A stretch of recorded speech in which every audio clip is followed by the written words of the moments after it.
Hey, okay, Theresa, I very excited to have you here because you are in a very specific niche. I didn't even know this was a thing until you and I met. So, can you explain who it is that you serve? Yeah, so I am a speech pathologist and I am board certified in swallowing disorders.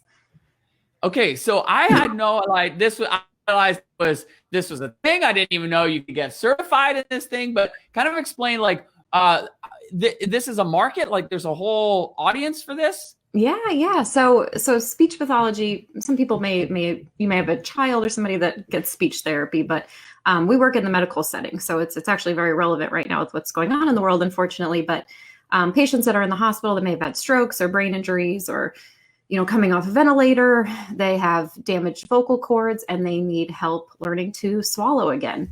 So that's part of a thing that speech pathologists do. And I just happen to be a voice for that group. Amazing, amazing. Well, first and foremost, give you a huge shout out for all the work that you do because I know that you are impacting so many people. And for your transition to a membership really started with your podcast, right? So let's talk about that. Like you had been building an audience from a podcast. Can you kind of give us some background? Yeah, so I actually was still working in the field, still seeing patients many days a week, and I just kept going to different. I would contract with a bunch of different nursing homes and a bunch of different hospitals to provide their patients with these swallow studies. And I just found that I was going to different facilities, and it didn't seem like everybody was on the same page. Some people were keeping up with the latest research, some weren't. There's really different opposing views. So I actually started a blog at that point, and I was like, maybe I'll just write some of my thoughts down on a blog and I'll email them out to some people and just share some research, get everybody on the same page. And my blog I had one blog post that got 30,000 views somehow. And I love the blog, but it didn't love me. And it just took way too long to write. And I was so crazy about making sure the grammar was perfect. And I was like, if I could just speak this out, it would be so much easier. So I was like, well, let me try a podcast. And so I tried the podcast and it was a little slow to get started in the beginning. And then it was like the snowball effect. Like before I knew it, I was at 10,000 downloads an episode, 15,000 downloads an episode. We hit 1 million downloads just for me talking about swallowing disorders. So what this really did was just spark in my brain. There's a lot of professionals out there across the country. There was like 56 different countries that were listening to my podcast that I had no idea about. And made me realize that, hey, there's a crap ton of people out there that want more knowledge in this area. And I think had I not started the podcast, I would have had no idea that so many people were searching for this information that I was happy to dive into and dig and give out. So let's talk about that. Like, how did you then go from a podcast to a membership? Talk us through that thought process. Well, I found you somewhere in that.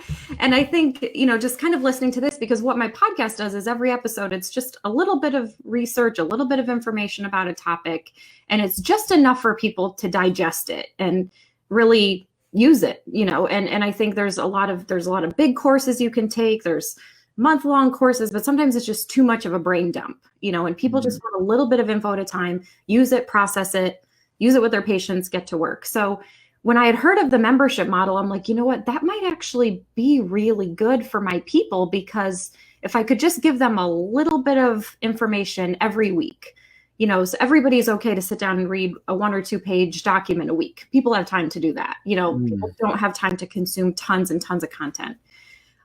So that's really what made me think that I think this could work. So I know you're doing your founding member thing now, and I literally just put it out there like, I'm thinking of doing this. Would anybody be interested? And I think I did it for like $20 a month or something. And I said, it's going to give me I need a few months to build it out, but this is what I'm thinking. If you're interested, get in at the founding level. And I had 300 people sign up that week. Wow. Yeah. That's crazy. Yeah. And so here's what's interesting again. I hope people are hearing this, in that you didn't go and create it all before you put it out there. But you did manage expectations. and being clear about like, this was just something that you were thinking about. It wasn't something that you have done, and it wasn't something that you've created. But by joining as a founding member, you'll be able to get in at the ground level, and their price. Now, did you grandfather their price? I did. Yep. So you've grandfathered their price. So I just hope people hear this, because it's like, OMG, you had this podcast where you're delivering the content for free, and the transition to a membership was simply a founding member launch where you announced that you were thinking of doing this, and 300 plus people joined. Pretty incredible. What has your experience been like now that you've had the membership, and how is that different from your experience with the way in which you're serving with your podcast and your blog before? A few things. I mean, obviously, everybody's so much more bought in, for lack of a better term. The community that it's created was something I never expected. And it's so interesting to hear people from around the world all be so interested in this really unique topic. And people know other people in the community, and people will say, like, sometimes people will say, like, I haven't read the content in 3 months, but I'll never leave because of the community that you've created. So it's like, sometimes it's like, okay, cool. Well, like, the content's still really good too. But I think there's something to be said about a community where a lot of people buy into it, and they all have the real same passions and concerns, and they all just really want to help people.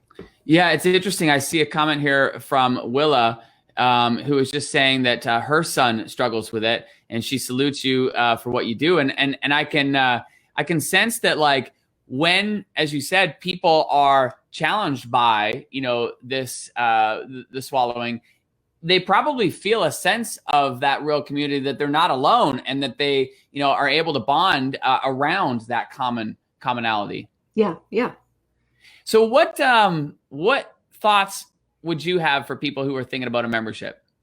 And actually, to go back to your last point too, I think the snowball effect of the membership was something that I did not anticipate at all.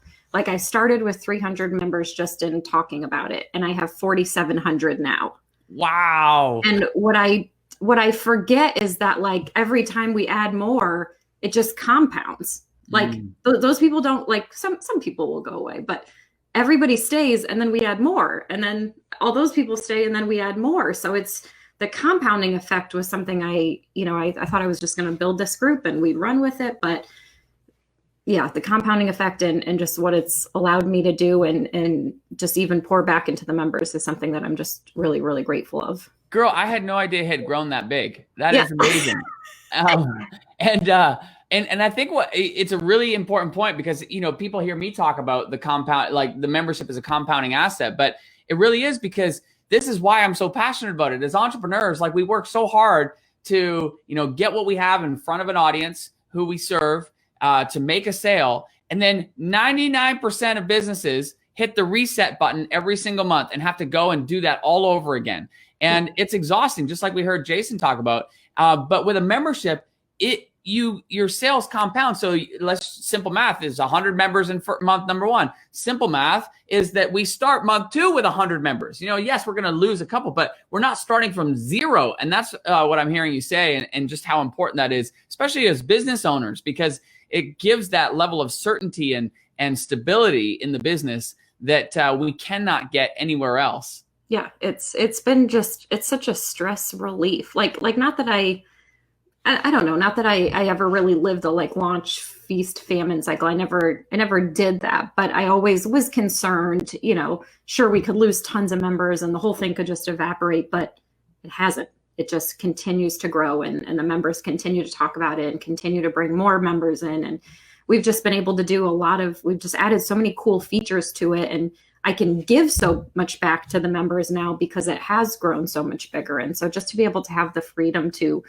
give back to them, even with the shortage of what's going on in the world, I was able to I bought an entire pallet of hand sanitizer that we shipped out to all the members because they all work in hospitals and need these kind of things. So it's like, I have the ability to give back to them that, they've gotten so much out of the community too. So, and I do want to commend you, because I know that that's not the only thing that you have done. You've done a lot of other work as far as certainly helping with your members with as it relates to masks and things of that nature, doing various fundraisers. So I love the way that this is so much more than, just somebody paying you. This really is a community where you're showing up and you're serving on a regular basis. And how long have you had the membership now, Theresa? I started it in January of 2018. I took Tribe, I believe I joined it that year, but I think I took it like maybe October, November-ish of that year. Yeah. And it just totally flipped my world upside down, because I will say when I first did start it, I had that leaky bucket. Like I was bringing a lot of people in and a lot of people were leaving. So once I did Tribe and I really learned a lot of the retention strategies and really the less is more thing, I was trying to throw everything at people and they didn't want that. They joined because I promised them little digestible bites of information. So I had to really just get back to the simplification of it. And so really, I relaunched it again in January 2019. And I don't remember specifically how many but I know we more than doubled it that launch after I took Tribe. And it's just every time we launched it twice last year. Yeah. So amazing. So as we wind up here, do you have any overarching thoughts for somebody who is thinking about a membership? I have so many wonderful things to say, but I think especially at this time, there's so much stability in it.